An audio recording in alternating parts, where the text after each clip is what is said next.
ಪ್ರಜ್ವಲ್ ರೇವಣ್ಣ ಬಗ್ಗೆ ಸಿಎಂ ಸಿದ್ದರಾಮಯ್ಯ ಪ್ರಧಾನಿ ಮೋದಿಗೆ ಎರಡನೆಯ ಪತ್ರ ಬರೆದ ಬೆನ್ನಲ್ಲೇ ವಿದೇಶಾಂಗ ವ್ಯವಹಾರಗಳ ಇಲಾಖೆ ಪ್ರಜ್ವಲ್ಗೆ ನೋಟಿಸ್ ಜಾರಿ ಮಾಡಿದೆ. 10 ದಿನಗಳಲ್ಲಿ ಉತ್ತರಿಸುವಂತೆ ನೋಟಿಸ್ನಲ್ಲಿ ಉಲ್ಲೇಖಿಸಲಾಗಿದೆ. ಇಲ್ಲವಾದರೆ ರಾಜತಾಂತ್ರಿಕ ಪಾಸ್ಪೋರ್ಟ್ ಅನ್ನು ರದ್ದು ಮಾಡಲಾಗುತ್ತೆ ಅಂತ ಎಚ್ಚರಿಕೆ ಕೊಟ್ಟಿದೆ. ಇನ್ನು ಪ್ರಜ್ವಲ್ ರೇವಣ್ಣ ಪ್ರಕರಣದ ಕುರಿತು ಮಾತನಾಡಿದ ವಿದೇಶಾಂಗ ಸಚಿವ ಜೈಶಂಕರ್, ಪಾಸ್ಪೋರ್ಟ್ ರದ್ದತಿಯ ಸಂಬಂಧ ಮೇ 21ಕ್ಕೆ ಮನವಿ ಬಂದಿದ್ದು, ಮೇ 23ಕ್ಕೆ ಕ್ರಮ ಜರುಗಿಸಿದ್ದೇವೆ ಅಂತ ಸ್ಪಷ್ಟಪಡಿಸಿದ್ದಾರೆ. ಹಾಸನದಲ್ಲಿ ಅಶ್ಲೀಲ ವಿಡಿಯೋ ವೈರಲ್ ಮಾಡಿದ್ದಾರೆ ಎಂಬ ಆರೋಪ ಹೊತ್ತಿರುವ ಕಾರ್ತಿಕ್ ಅಂಡ್ ಗ್ಯಾಂಗ್ ಜಾಮೀನಿಗಾಗಿ ಹೈಕೋರ್ಟ್ ಮೆಟ್ಟಿಲೇರಿದೆ.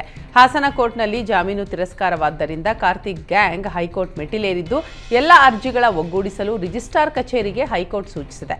ಪ್ರಜ್ವಲ್ ರೇವಣ್ಣ, ಮಾಜಿ ಡ್ರೈವರ್ ಕಾರ್ತಿಕ್ ಗೌಡ, ನವೀನ್ ಕುಮಾರ್, ಚೇತನ್ ಗೌಡ ಸದ್ಯ ತಲೆಮರೆಸಿಕೊಂಡಿದ್ದಾರೆ.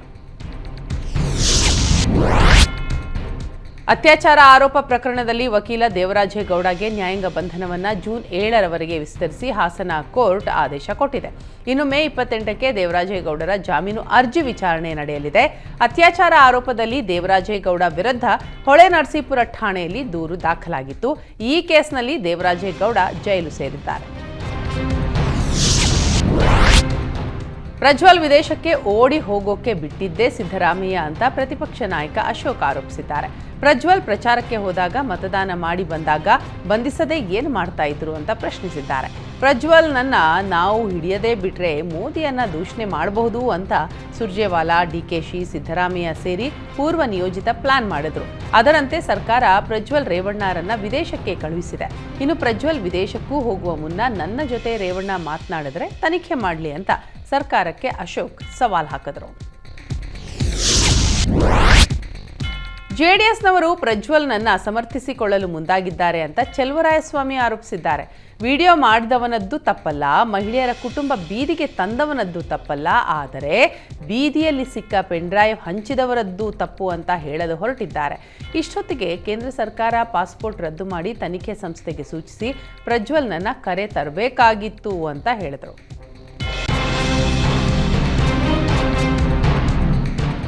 ಡಿಕೆಶಿ ವಿಚಾರಣೆಗೆ ಒಳಪಡಿಸಿ ಎಂಬ ಎಚ್ಡಿಕೆ ಹೇಳಿಕೆಗೆ ಸಿಎಂ ಸಿದ್ದರಾಮಯ್ಯ ಟಾಂಗ್ ಕೊಟ್ಟಿದ್ದಾರೆ. ಪ್ರಜ್ವಲ್ ವಿರುದ್ಧ ರೇಪ್, ದೌರ್ಜನ್ಯದ ಆರೋಪಗಳಿವೆ. ಈ ವಿಚಾರ ಡೈವರ್ಟ್ ಮಾಡಲು ಡಿಕೆಶಿ ಹೆಸರು ಹೇಳ್ತಿದ್ದಾರೆ ಅಂತ ಆರೋಪಿಸಿದರು.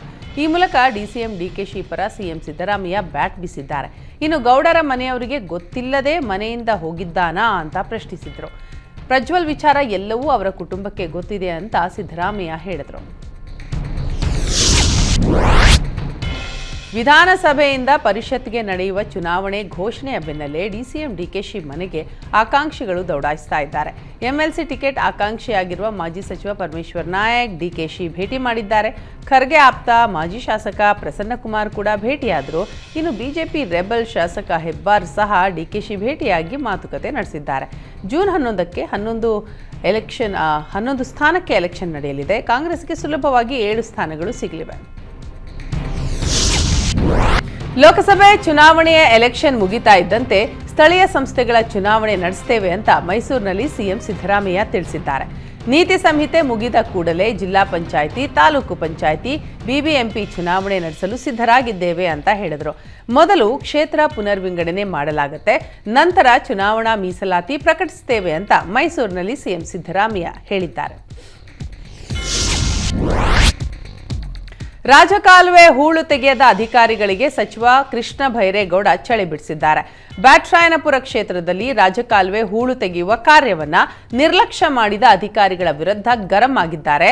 ಅಗಲದಲ್ಲಿರುವ ಕಾಲುವೆ ಮುಂದುವರೆದ ಭಾಗ ಚಿಕ್ಕದು ಮಾಡಿದ್ರೆ ನೀರು ಹೇಗೆ ಹೋಗುತ್ತೆ ಅಂತ ಎಂಜಿನಿಯರ್ನನ್ನ ತರಾಟೆಗೆ ತೆಗೆದುಕೊಂಡಿದ್ದಾರೆ. ಇಷ್ಟು ಬೇಜವಾಬ್ದಾರಿ ಇಟ್ಕೊಂಡು ಏನು ಮಾಡೋಕೆ ಬಂದಿದ್ದೀರೋ ಗೊತ್ತಿಲ್ಲ ಅಂತ ಅಧಿಕಾರಿಗಳನ್ನ ಜಾಡಿಸಿದ್ದಾರೆ.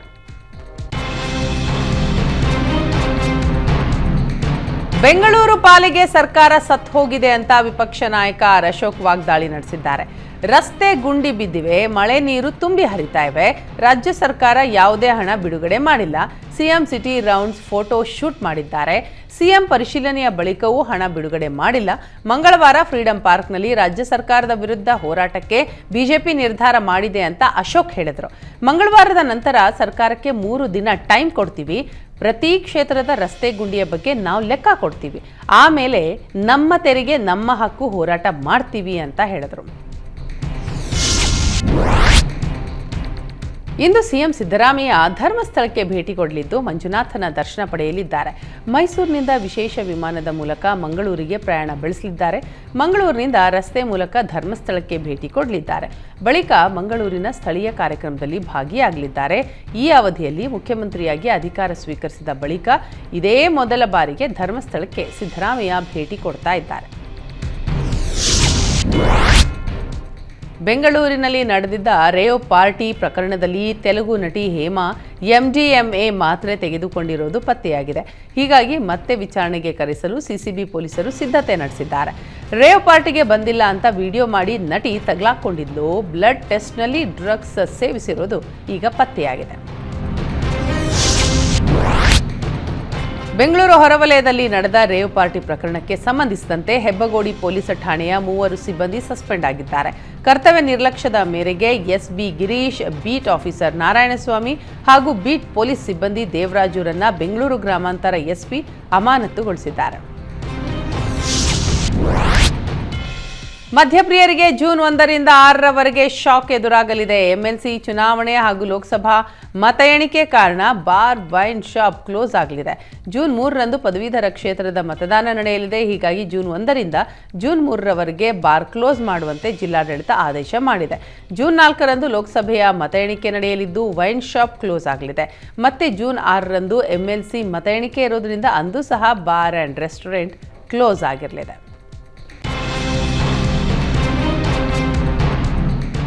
ರಾಜ್ಯದಲ್ಲಿ ದರ ಏರಿಕೆ ನಡುವೆಯೂ ಮದ್ಯ ಮಾರಾಟ ಭಾರೀ ಹೆಚ್ಚಳವಾಗಿದೆ.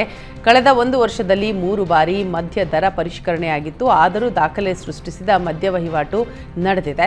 ಅಬಕಾರಿ ವರಮಾನದಲ್ಲಿ ಶೇಕಡ 15ರಷ್ಟು ಹೆಚ್ಚಳವಾಗಿದೆ. ಅಬಕಾರಿ ಇಲಾಖೆಗೆ ವಾರ್ಷಿಕ 34,500 ಕೋಟಿ ಟಾರ್ಗೆಟ್ ನೀಡಲಾಗಿತ್ತು. ಆದರೆ ಅಬಕಾರಿ ಇಲಾಖೆ ಈಗಾಗಲೇ 34,628 ಕೋಟಿ ಆದಾಯ ಸಂಗ್ರಹಿಸಿದೆ. ಕರುನಾಡಲ್ಲಿ ಪೂರ್ವ ಮುಂಗಾರು ವಾಡಿಕೆಗಿಂತ ಹೆಚ್ಚು ಮಳೆಯಾಗಿದೆ. ಮುಂಗಾರು ಆರಂಭಕ್ಕೂ ಮುನ್ನವೇ ರಾಜ್ಯದಲ್ಲಿ 26% ಹೆಚ್ಚು ಮಳೆಯಾಗಿದ್ದು, ತೀವ್ರ ಬರಗಾಲದ ಬಳಿಕ ಸುರಿದ ವರ್ಷಧಾರೆ ಕಂಡು ಜನ ಫುಲ್ ಖುಷಿಯಾಗಿದ್ದಾರೆ. ಈ ಬಾರಿ ರಾಜ್ಯದಲ್ಲಿ ಜೂನ್ ಮೊದಲ ವಾರದಲ್ಲಿ ಮುಂಗಾರು ಆರಂಭ ಸಾಧ್ಯತೆ ಇದೆ. ಬಂಗಾಳ ಕೊಲ್ಲಿ ವಾಯುಭಾರ ಕುಸಿತದಿಂದ ಈ ಬಾರಿ ಹೆಚ್ಚು ಮಳೆಯಾಗುವ ನಿರೀಕ್ಷೆ ಇದೆ.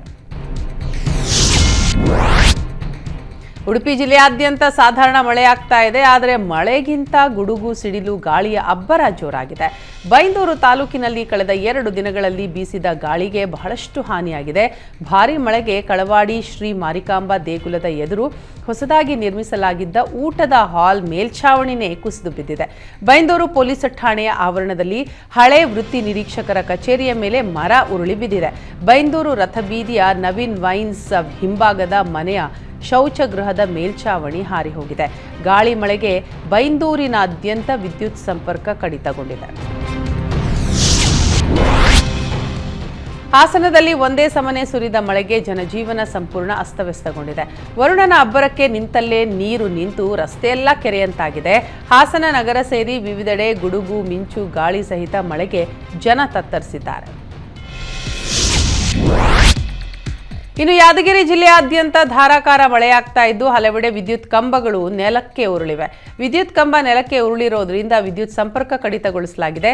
24 ಗಂಟೆ ಕಳೆದರೂ ಕರೆಂಟ್ ಬಾರದೇ ಇರೋದಕ್ಕೆ ಜೆಸ್ಕಾಂ ವಿರುದ್ಧ ಜನರು ಆಕ್ರೋಶ ಹೊರಹಾಕ್ತಾ ಇದ್ದಾರೆ. ಫೋನ್ ಮಾಡಿದರೂ ಸ್ಪಂದಿಸದ ಅಧಿಕಾರಿಗಳಿಗೆ ಹಿಡಿಶಾಪ ಹಾಕ್ತಾ ಇದ್ದಾರೆ.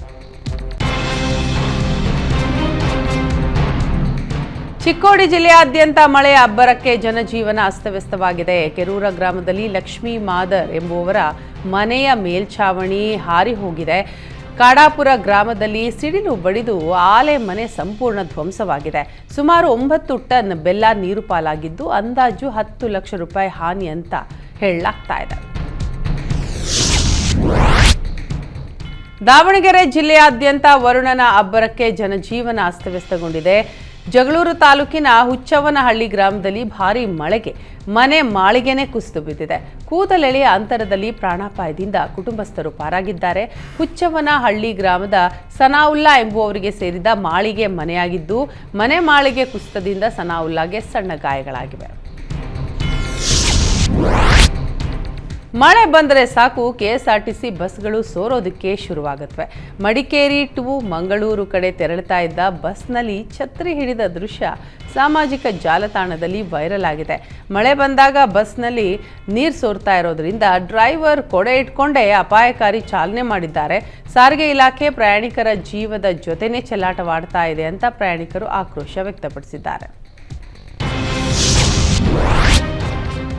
ಅಕಾಲಿಕ ಮಳೆ ಮತ್ತು ಬಿಸಿಲಿನ ತಾಪ ಹೆಚ್ಚಳಕ್ಕೆ ಪಪ್ಪಾಯಿ ಬೆಳೆದ ಯುವ ರೈತ ಕಂಗಾಲಾಗಿದ್ದಾನೆ. ರಾಯಚೂರು ಜಿಲ್ಲೆ ಮಾನ್ವಿ ತಾಲೂಕಿನ ಕುರ್ಡಿ ಗ್ರಾಮದ ರೈತ ಸೈಯದ್ 4 ಲಕ್ಷ ಖರ್ಚು ಮಾಡಿ 2 ಎಕರೆ ಪಪ್ಪಾಯ ತೋಟ ಮಾಡಿದ್ದ. ಇದೀಗ ಅಕಾಲಿಕ ಮಳೆಯಿಂದಾಗಿ ಪಪ್ಪಾಯಿ ಬೆಳೆಗೆ ವೈರಸ್ ಅಟ್ಯಾಕ್ ಆಗಿದೆ. ವೈರಸ್ ಅಟ್ಯಾಕ್ನಿಂದ ಬೆಳೆದು ನಿಂತ ಪಪ್ಪಾಯಿ ಕಾಯಿ ಮತ್ತು ಹಣ್ಣು ಗಿಡದಲ್ಲಿ ಕೊಳೆತು ಹಾಳಾಗಿದೆ. ಮನನೊಂದು ರೈತ ಸೈಯದ್ ಅಕ್ರಮ್ ಪಪ್ಪಾಯಿ ಗಿಡಗಳನ್ನು ನಾಶಪಡಿಸಿದ್ದಾನೆ. ವಿಜಯನಗರ ಜಿಲ್ಲೆಯ ವಿವಿಧೆಡೆ ಭಾರೀ ಮಳೆಯಾಗಿದ್ದು ದಶಕಗಳ ಬಳಿಕ ಕೆರೆಯೊಂದು ತುಂಬಿದೆ.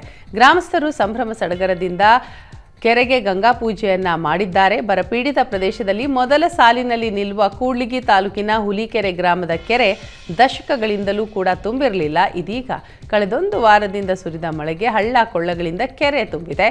ಕಳಸ ಕುಂಭ ಹಿಡಿದು ನೂರಾರು ಮಹಿಳೆಯರು ಬಾಗಿನ ಅರ್ಪಿಸಿದ್ದಾರೆ. ಇನ್ನು ಮೈಸೂರು ಜಿಲ್ಲೆಯಾದ್ಯಂತ ಉತ್ತಮ ಮಳೆಯಾಗ್ತಾ ಇದೆ. ಕೆರೆ ಕಟ್ಟೆಗಳು ತುಂಬಿದ್ದು ರೈತರ ಮೊಗದಲ್ಲಿ ಮಂದಹಾಸವನ್ನ ಮೂಡಿಸಿದೆ. ನಂಜನಗೂಡು ತಾಲೂಕಿನ ಈಶ್ವರಗೌಡನಹಳ್ಳಿ ಗ್ರಾಮದಲ್ಲಿ ಭರ್ತಿಯಾದ ಕೆರೆಗೆ ಬಾಗಿನ ಅರ್ಪಿಸಿ ಗ್ರಾಮಸ್ಥರು ಪೂಜೆ ಸಲ್ಲಿಸಿದ್ದಾರೆ. ಕಳೆದ 3-4 ತಿಂಗಳಿನಿಂದ ಜನ ಜಾನುವಾರುಗಳಿಗೆ ನೀರಿಲ್ಲದೆ ಪರದಾಡುವ ಸ್ಥಿತಿ ನಿರ್ಮಾಣ ಆಗಿತ್ತು. ಇದೀಗ ಉತ್ತಮ ಮಳೆಯಿಂದ ರೈತರು ಕೃಷಿ ಚಟುವಟಿಕೆಯಲ್ಲಿ ತೊಡಗಿಸಿಕೊಂಡಿದ್ದಾರೆ. ಮೇ 16ರಿಂದ 22ರವರೆಗೆ ವಾಡಿಕೆಗಿಂತ ಹೆಚ್ಚು ಮಳೆಯಾಗಿದೆ ಅಂತ ಧಾರವಾಡ ಜಿಲ್ಲಾಧಿಕಾರಿ ದಿವ್ಯಾ ಪ್ರಭು ತಿಳಿಸಿದ್ದಾರೆ. ಜಿಲ್ಲೆಯಲ್ಲಿ ಬಿತ್ತನೆಗೆ 2,70,840 ಹೆಕ್ಟೇರ್ ನಷ್ಟ ಉಂಟಾಗಿದ್ದು 20,681 ಕ್ವಿಂಟಾಲ್ ಬೀಜ ಸದ್ಯ ಜಿಲ್ಲೆಯಲ್ಲಿ ಸ್ಟಾಕ್ ಇದೆ. 31 ರೈತ ಸಂಪರ್ಕ ಕೇಂದ್ರದಲ್ಲಿ ಬೀಜ ವಿತರಣೆ ಮಾಡಲು ಜಿಲ್ಲಾಡಳಿತ ಸಜ್ಜಾಗಿದೆ. ರೈತರು ಸದುಪಯೋಗ ಪಡಿಸಿಕೊಳ್ಳಬೇಕು ಅಂತ ಜಿಲ್ಲಾಧಿಕಾರಿ ದಿವ್ಯಾ ಪ್ರಭು ಮನವಿ ಮಾಡಿದ್ದಾರೆ. ಮಾಗಡಿಗೆ ಹೇಮಾವತಿ ನೀರು ಹರಿಸುವಂತೆ ಆಗ್ರಹಿಸಿ ಪ್ರತಿಭಟನೆ ನಡೆಸಲಾಯಿತು. ಬೆಂಗಳೂರು ಮಂಗಳೂರು ರಾಷ್ಟ್ರೀಯ ಹೆದ್ದಾರಿ ತಡೆದು ಪ್ರತಿಭಟನೆ ನಡೆಸಲು ಮುಂದಾದ ಪ್ರತಿಭಟನಾಕಾರರನ್ನ ಪೊಲೀಸರು ತಡೆದಿದ್ದಾರೆ. ಈ ವೇಳೆ ಪೊಲೀಸರು ಹಾಗೂ ಪ್ರತಿಭಟನಾಕಾರರ ನಡುವೆ ಮಾತಿನ ಚಕಮಕಿ ನಡೆದಿದೆ. ಹುಬ್ಬಳ್ಳಿಯ ಅಂಜಲಿ ಅಂಬಿಗೇರ ಹತ್ಯೆ ಖಂಡಿಸಿ ದಾವಣಗೆರೆಯಲ್ಲಿ ಜಿಲ್ಲಾ ಗಂಗಾ ಮತಸ್ಥರ ಸಂಘದಿಂದ ಪ್ರತಿಭಟನೆ ನಡೆಯಿತು. ಜಿಲ್ಲಾಧಿಕಾರಿ ಕಚೇರಿಯ ಮುಂಭಾಗ ಪ್ರತಿಭಟನೆ ನಡೆಸಿ ಸಮುದಾಯದ ಮುಖಂಡರು ಜಿಲ್ಲಾಧಿಕಾರಿಗಳಿಗೆ ಮನವಿ ಸಲ್ಲಿಸಿದರು. ರಾಜ್ಯದಲ್ಲಿ ಅಮಾಯಕ ಮಹಿಳೆಯರ ಹಾಗೂ ಯುವತಿಯರ ಮೇಲೆ ದೌರ್ಜನ್ಯಗಳು ನಡೀತಾ ಇವೆ. ಅದರಲ್ಲೂ ಹುಬ್ಬಳ್ಳಿಯಲ್ಲಿ ನೇಹಾ ಹಾಗೂ ಅಂಜಲಿ ಹತ್ಯೆ ಹೇಯ ಕೃತ್ಯ. ಈ ಹತ್ಯೆ ನಡೆಸಿದ ಆರೋಪಿಗಳಿಗೆ ಗಲ್ಲು ಶಿಕ್ಷೆ ನೀಡಬೇಕು ಅಂತ ಆಗ್ರಹಿಸಿದರು. ಲವ್ ಜಿಹಾದ್ ಪ್ರಕರಣಗಳ ಸಂಖ್ಯೆ ಹೆಚ್ಚಾಗ್ತಾ ಇರುವ ಹಿನ್ನೆಲೆ ಶ್ರೀರಾಮ ಸೇನೆ ಬೆಂಗಳೂರು ಘಟಕದ 20ಕ್ಕೂ ಅಧಿಕ ಕಾರ್ಯಕರ್ತರಿಂದ ಇನ್ಸ್ಪೆಕ್ಟರ್ ಆಫ್ ಸಬ್ ರಿಜಿಸ್ಟ್ರಾರ್ಗೆ ದೂರು ಕೊಟ್ಟಿದ್ದಾರೆ. ಸಬ್ ರಿಜಿಸ್ಟ್ರಾರ್ ಕಚೇರಿಗಳಲ್ಲಿ ಕಾನೂನು ಉಲ್ಲಂಘಿಸಿ ಮದುವೆ ಮಾಡಿಸ್ತಾ ಇದ್ದಾರೆ. ಕಾನೂನು ರೀತಿಯಲ್ಲಿ ಇಲಾಖೆ ದಾಖಲೆಗಳನ್ನು ಪರಿಶೀಲಿಸಿದ ಬಳಿಕ ಮದುವೆಯಾದವರ ಭಾವಚಿತ್ರಗಳನ್ನು ನೋಟಿಸ್ ಬೋರ್ಡ್ನಲ್ಲಿ ಪ್ರಕಟಿಸಿ ಮದುವೆ ಮಾಡಿಸಿ ಅಂತ ಆಗ್ರಹಿಸಿದರು. ಇಲ್ಲವಾದರೆ ಕೋಮು ಗಲಭೆಗಳಿಗೆ ಅವಕಾಶ ಮಾಡಿಕೊಟ್ಟಂತಾಗತ್ತೆ ಅಂತ ಶ್ರೀರಾಮ ಸೇನೆ ಬೆಂಗಳೂರು ಘಟಕದ ಅಧ್ಯಕ್ಷ ಭಾಸ್ಕರನ್ ಹೇಳಿದರು.